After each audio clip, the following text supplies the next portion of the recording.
Back when my mom was in college, she got pregnant with me. My dad was her boyfriend at the time, but she didn't want to have a baby at that time. After I was born, she broke up with my dad and decided to give up all her custody rights to him. She left me completely in my dad's care and didn't want anything to do with me anymore. From that point on, my dad became my everything. He took on the responsibility of raising me by himself. Of course, with a lot of help from my grandparents also. Honestly, I didn't feel like I was missing out on anything because of the three of them. My dad was always loving and present in my life. He made sure I felt wanted and cared for. My grandparents were amazing too. They were warm and kind and showered me with so much love that I never felt like there was a gap in my life. The three of them, my dad and my grandparents, were my family. My mom never even bothered to check in on me. She never called, visited, or tried to know anything about my life. It stayed that way until I turned 6 years old. By then, my dad had worked really hard and gotten himself a great job at a reputable company. We were able to move out of my grandparents' house and start living on our own. It felt like a fresh start for us, but then, out of nowhere, my mom decided to show up again. After years of not being in my life, she suddenly wanted to be part of it. She said she missed Dad and wanted to be part of our family. Honestly, I think most people in my position might have been happy to have their mother back in their life. But even as a kid, I couldn't bring myself to like her. There was just something about her that rubbed me the wrong way, even when I didn't fully understand why. I never understood what my dad saw in her or why he was so quick to forgive her. He seemed smitten with her, almost blinded by how much he still cared for her. If it had been up to me, I wouldn't have wanted anything to do with her. She always acted like she was sort of a cool mom. From the very beginning, she insisted that I call her by her first name instead of addressing her as mom or mother, especially in public. She thought it made her seem younger or more relatable, but to me, it just felt odd. As I got older, her behavior became even more uncomfortable. In high school, whenever I brought friends over, she would act overly friendly with everyone, especially with the boys. This obviously wasn't normal, and it made me feel embarrassed. I remember how many of my guy friends would tell me they had crushes on her. I hated hearing that, but I couldn't blame them because my mom would purposely act inappropriately with them. She would wear clothes that were way too revealing in front of them and would always make flirty comments to them. Once during my graduation party, some of my friends and I were hanging out by the pool. Out of nowhere, my mom showed up wearing a tiny bikini that left nothing to the imagination. She then laid down and actually asked one of my guy friends to rub sunscreen on her. My other friends started to cheer and laugh. It was awkward and downright humiliating for me. I remember wishing so badly that she would just go back inside and let me have just one day in peace with my friends. Whenever I tried to bring up things like this with my dad, he would always brush it off like it was no big deal. It was frustrating because I could see what was happening so clearly, but he either didn't see it or chose to ignore it. Deep down, I always knew my mom didn't really love him. She was with him because it was easy and convenient. He was stable, financially secure, and completely devoted to her. She got everything she wanted from him, but I don't think she ever gave him the same kind of love in return. When she got pregnant with my brother, it was another complicated situation. At first, she was pissed. She didn't want another baby and told my dad she was planning to get an abortion. She kept saying how it would ruin her perfect body. They fought about it constantly, and it wasn't easy to be around them during that time. But eventually, for reasons I'll never fully understand, she changed her mind and decided to keep the baby. She went through with the pregnancy, and for that, I'm so grateful. My brother means the world to me. I can't imagine my life without him. And despite everything else, I'm glad he's here. Just like my mom was never a parent to me, she was never a parent to my brother either. It was always me and my dad who took care of him and made sure he was looked after. She was completely absent when it came to anything parental. She never cooked meals for us, never cleaned up after us, and never spent time with us as a family. It's like she didn't care whether we lived or died as long as she could continue shopping or going out with her friends with our dad's money every day. Because of all this, it was only natural that me and my dad and my brother grew really close over the years. We were a unit, our own little family within the larger household. We supported each other and we understood each other in a way that she never could. Over time, we just accepted that this was how things were. My brother and I stopped expecting anything from her. We seldom spoke to her or spent time with her unless we had to. The only times we really saw her were when we visited my dad after moving out of the house. Then everything changed just a year ago when my dad got sick. After feeling unwell for some time, he went for a series of tests, and the diagnosis we got was devastating. He had cancer. I can't even put into words how painful it was to hear those words. What followed was a long, grueling journey of treatments and chemotherapy. It was exhausting and heartbreaking to watch him go through all of it, but my brother and I stayed by his side every step of the way.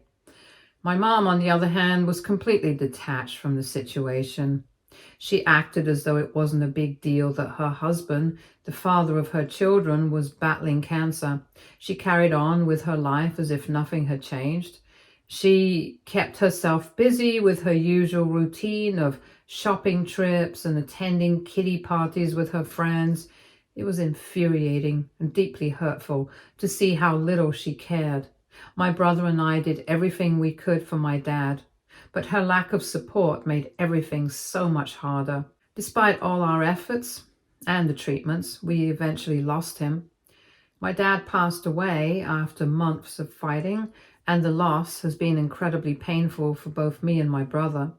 I can't even begin to describe how much we miss him every day and how we can do anything to get him back. What makes the pain of losing our dad even worse is the way our mother has acted since his passing. To her, it seems like losing him was no big deal. She hasn't shown any real grief or sadness, no sign that she even misses him. It's as if his death hasn't impacted her at all, which is heartbreaking for me and my brother. Fortunately, my dad was thoughtful and had planned his will. He made sure that me and my brother inherited his house, while my mom received the money from his bank account. When the will was read, my mom was furious that she didn't get the house from him. She felt entitled to it and didn't hide her anger. She even threatened to take us to court over it, which was just ridiculous. She thought she could bully us into giving her what she wanted. But after consulting with lawyers, she must have realized that she didn't have a legal leg to stand on. Eventually, she calmed down and came to us with a request. She wanted to stay in the house rent-free. I immediately refused. I told her that if she wanted to live in the house, she would have to pay rent, just like any other tenant would. My refusal led to a huge argument between us. She accused me of being unnecessarily hard on her and said that I'd always treated her unfairly for no good reason. She even tried to guilt trip me by claiming that Dad would have wanted her to stay in the house without paying rent. I stood my ground and told her firmly that Dad was no longer here and the house now belonged to me and my brother. It wasn't her decision to make anymore. If she wanted to stay, she needed to pay up. It was as simple as that. In the end, she reluctantly agreed to pay a minimal amount of rent. The truth is, me and my brother are both doing well financially. We don't really need the money. So for us, this wasn't about the rent itself. We just wanted to make it clear to her that this was no longer her house. And we wanted to set boundaries. By creating a landlord-tenant arrangement, we also ensured that if things ever went wrong in the future, we would have the legal right to evict her if necessary. Since Dad's passing, Mom has wasted no time going back to her old ways. She started dating men left and right, which honestly didn't surprise us at all. That's just how she's always been. But then, 2 months ago, she introduced us to someone new, Jason. Jason is around our age, and to say it's disgusting to see our mother dating someone so much younger than her would be an understatement. The whole situation is uncomfortable and awkward. For reasons we don't fully understand, Jason seems to hate me and my brother. He's been openly hostile towards us from the start, and it's only gotten worse over time. You see, since Dad's death, my brother and I have been slowly sorting through and packing up his belongings from the house. It's been a tough and emotional process for both of us. That house holds so many memories of Dad's life, and going through his things feels like reliving all of it.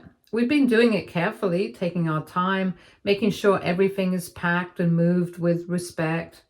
By now, we've packed up and moved most of Dad's belongings, but there were still a few boxes left in the upstairs attic. Those boxes contained some of Dad's heavier items, and moving them all at once wasn't possible, so we decided to take care of them gradually. We thought they were safe where they were, at least for the time being. But Jason had other ideas. He's been complaining non-stop about how we're handling Dad's things. According to him, we're making a big deal out of it by carefully packing and keeping everything. He's suggested multiple times that we should just throw it all away. He keeps saying that holding on to the belongings of someone who's passed away is pointless, and that we'd feel lighter if we just got rid of it all. His words have been insensitive and downright cruel, but my brother and I have ignored him, focusing instead on honoring our dad's memory in our own way. Then, this week, something shocking happened. My brother and I went to the house to finally take away the last of Dad's possessions, only to find that the attic upstairs was completely empty. We stood there in disbelief. Those boxes, the last pieces of Dad's life we hadn't yet moved, were gone. When we asked Mom about it, she acted clueless, claiming she had no idea where the boxes were. That didn't sit right with me, so I turned to Jason. His response left me absolutely furious, and with a smug, nonchalant attitude, he admitted that he had thrown them away. He said the boxes were cluttering the attic and that he needed the space to move some of his things there. He didn't even try to apologize. Instead, he justified his actions by saying it was better to get rid of those boxes and just move on. In that moment, I saw red. I couldn't believe his arrogance and complete lack of respect. Not just for my dad, but for me and my brother. Those boxes weren't just clutter to us. They were pieces of our father's life. Memories we'll never get back. And to have them discarded so carelessly as if they were trash felt like a slap in the face. Just to clarify, Jason lives in the house rent-free with my mom. Meanwhile, my mom only pays us a very nominal rent compared to what all the neighbors in the area pay for similar homes. It's a 4-bedroom house, and these boxes were in an attic upstairs, which Mom rarely used or even kept anything there. If Jason didn't want the boxes there, he could have called us. Me and my brother would have come over immediately to move the boxes ourselves. Jason absolutely did not have to throw away those boxes. Mom also could have given us some heads up. At this point, it was obvious that Jason knowingly threw away Dad's things out of spite. He didn't care about how much those items meant to us or the memories they held. I yelled at Jason, demanding to know why he had done something so heartless. My brother, who was just as angry as I was, got right up in Jason's face and threatened to punch him. Jason's smug expression almost immediately faltered. For the first time, Jason actually looked scared. He started backing away from us, but still kept running his mouth, insisting that he had gone through the boxes himself and decided they were just junk and not worth keeping. His audacity made my blood boil. Who was he to decide what was junk and what wasn't? Those things belonged to our dad. What made it worse was when my mom jumped in to defend him. Up until that moment, she had been acting like she didn't know anything about the situation.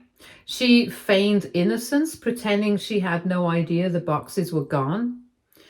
But when Jason started feeling the heat, she stepped in to back him up. She tried to justify his actions, saying that what Jason did was completely reasonable. According to her, Jason wasn't being malicious, he was just concerned for us. She had the nerve to say that Jason threw away Dad's things out of the goodness of his heart, claiming that he only did it to help us speed up our grieving process. Hearing her say that wasn't just disrespectful to us, it was disrespectful to my dad's memory. I told my mom, angrily and with every ounce of frustration I felt, that neither she nor Jason had any right to decide how me and my brother should grieve. We had just lost our dad, someone who meant the world to us, and it was completely normal for us to take time to process that loss. Even if those boxes did contain what they considered junk, it wasn't their place to throw them away without even talking to us first. Where was their compassion? My words didn't seem to faze her. Instead, my mom scoffed and dismissed my feelings entirely. She told me that I was exactly like my dad, as if that was some kind of insult. She said it was infuriating how I could never let go of anything. It was as though she blamed me for valuing the things that connected me to Dad, the things that held memories of him. She accused me and my brother of being childish and sentimental, and insisted that we needed to move on. Her words stung deeply. At that point, my brother had reached his breaking point. He looked her straight in the eye and told her that if Dad hadn't married her, he would have long since cut her out of his life. I've never seen him so furious, and honestly, I don't blame him. Jason and Mom kept trying to argue, but knowing that the conversation was going nowhere, I decided to leave with my brother before things escalated further. Since then, we have been furious with Mom. We feel robbed of the last pieces of my dad's life, robbed of the chance to decide what to do with those belongings, robbed of a sense of closure, as if all of this wasn't enough. My mom has since been texting us nonstop. She's been going on about how Jason feels emasculated by the way me and my brother confronted him. She claims that we were too aggressive, that we made him feel small and humiliated. Now she's insisting that we owe Jason an apology for our behavior. So Reddit, AITA, Update 1. It's been a week since my post, while my brother and I have been furious and trying to decide what to do about everything that's happened, whether or not to take legal action against our mother and Jason for throwing away the boxes. We've also been painfully aware of how much of a hassle it would be. We've been weighing our options, trying to figure out the best path forward without causing even more chaos in our lives, as we are, at the end of the day, still grieving over Dad. And then, out of nowhere, my mother has just announced that she's getting married to Jason. Yes, you read that right. Our mother has decided to marry the very man who disrespected us, disrespected our dad, and showed zero remorse for throwing away his belongings. She didn't even have the decency to tell us directly. Instead, she made her big announcement on Facebook for the whole world to see. Her announcement post had multiple pictures of her and Jason all lovey-dovey, showing off her engagement ring like she was starring in some romantic fairy tale. In the caption, She gushed about how no man has ever made her feel the way Jason does, and how he has made her happier than she's ever been in her entire life. The most gut-wrenching part, she added that she wished she had met him sooner. Her words feel like a deliberate slap in the face to my dad's memory. How can she act so carefree, so happy, as if Dad didn't just pass away a year ago? How can she even write things like that? She's knowingly shading Dad in the most public way possible, and it's disgusting. Understandably, everyone is shocked and pissed. My grandparents, who have always been the most loving and supportive people in our lives, are absolutely furious. They see her actions as a blatant act of disrespect to my dad's memory, and they're not wrong. My mom at this point is flaunting her new relationship in the most insensitive way imaginable. Update 2. It's been 2 weeks since my last update, and for everyone suggesting that we take our mom and Jason to court for throwing away the boxes, we've decided against it. It's not because we're okay with what they've done, far from it, but because the legal process feels like more trouble than it's worth emotionally and practically. Instead, my brother and I have come to a clear decision. We're going to kick them out of the house. We are planning on giving my mom and Jason a formal 1-month notice to vacate. Once they're out, we'll rent the property to someone else at a much more reasonable price range, something far closer to its actual value. Selling it isn't an option. This house is the last tangible connection we have to our dad. It's where we grew up, where so many of our memories with him were made, and there's no way we're letting it go. We're just not ready to part with something so deeply tied to Dad's legacy. Anyways, this week itself, my mom has started sending out her wedding invites. She even sent one to me and my brother. When my brother and I declined the invitation, she didn't take the hint. She tried reaching out to us directly, acting as though we were in the wrong for not coming. She asked us why we were still holding a grudge, as if this entire situation was just a minor misunderstanding and not the result of her repeated betrayals. She tried to guilt trip us, insisting that as her children, it was our duty to support her on her happy day, regardless of whether or not we liked Jason. She even admitted that Jason's family doesn't fully approve of her because of her age, and begged us to attend the wedding to make it look like she at least had her own family's support. We flat out refused, and we told her in no uncertain terms that we wanted nothing to do with her or her wedding. We made it clear that she's no longer a part of our lives or our family. For all the hurt and damage she's caused, she doesn't deserve to have us there pretending everything is fine. Of course, instead of reflecting on her actions, my mom then turned to Facebook to play the victim. She made a dramatic post about how some family members can stab you in the back and how she's going through a difficult time all on her own. It's laughable, really, how she's painting herself as the wronged party when she's the one who has continuously disrespected and hurt us. Update 3. After speaking with a lawyer, my brother and I sent our mom an official notice to vacate the house.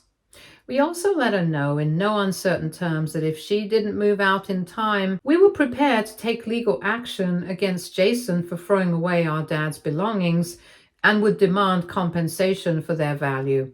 This wasn't just some empty threat. We're serious about holding them accountable for their actions. Unsurprisingly, my mom didn't take this news well. She called us again, crying and furious, accusing us of being cruel and heartless. She told us that we had no right to kick her and Jason out of the house and complained that she liked living in such a big house. It was almost comical, like she expected us to overlook everything she's done just because she's comfortable living there.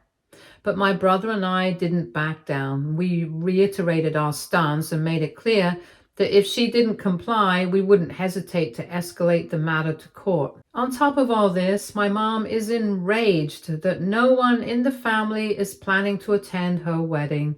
She's blaming us for turning everyone against her, which in a way might be partially true. I've been very open about what Jason did to my dad's belongings and how disrespectful both of them have been. Anyone who has asked me about this, I have given them the full story, and understandably, people are furious with her. Many in the family can't fathom why she's rushing into a marriage with someone half her age, especially under these circumstances. It's not just about her moving on quickly after Dad's death. It's about her choice of partner and complete disregard she's shown for anyone else's feelings along the way. The bottom line is my mom now has no choice but to move out of the house. Whether or not she ends up marrying Jason is no longer our problem. We've drawn our boundaries and made it clear that we won't tolerate her selfishness or disrespect any longer. This entire situation has been exhausting and painful, but it's also been a lesson in standing up for ourselves.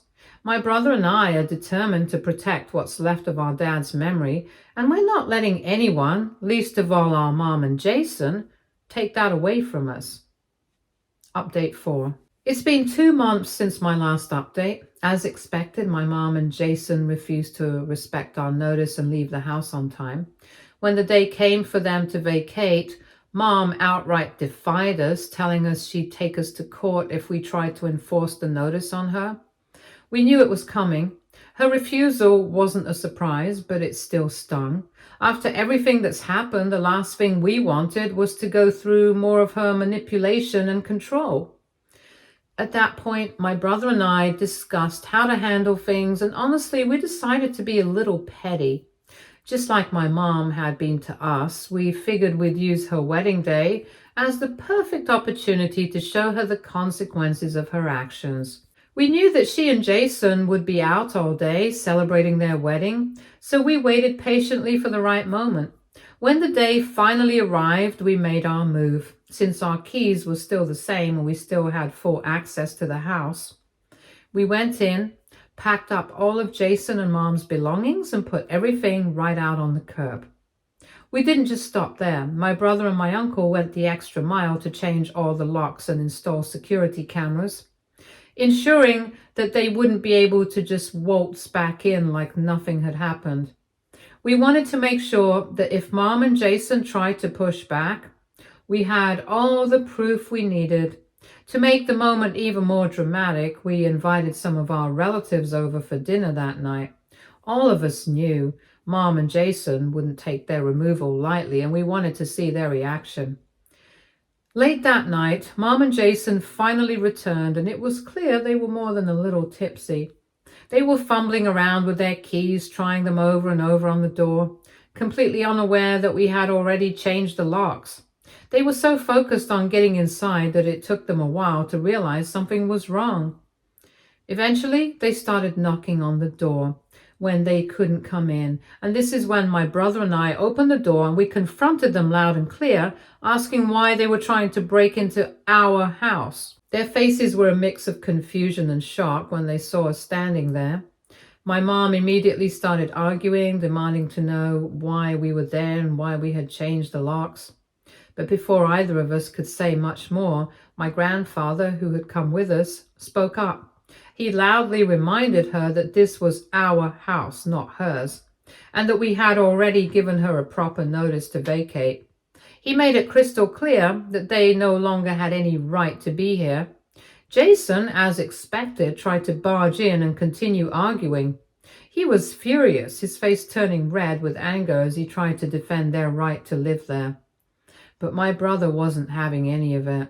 He and my uncle stood firm, pushing Jason back when he tried to get closer. My brother then threatened to call the police if they didn't leave immediately. At this point, I pointed to the curb, where we had already packed up all of their things and neatly arranged for them to pick up and leave without further hassle. I told my mom in no uncertain terms that all they had to do was take their stuff and go. No more arguments, no more drama. For a moment, both Mom and Jason looked outraged and humiliated. They tried to argue further, but it was clear that they were out of options. They had no legal grounds to stand on, and after everything, they could see that they couldn't fight us any longer. So in the end, they left, defeated, humiliated, and without any choice but to walk away. And since that night, we've blocked both of them from every form of contact. No phone calls and no messages. It's been liberating. Reclaiming Dad's house and finally taking a stand felt like the last act of revenge we needed to take back control of our lives. This time, we've severed ties with them for good. Stay tuned for more stories from our girl relationships.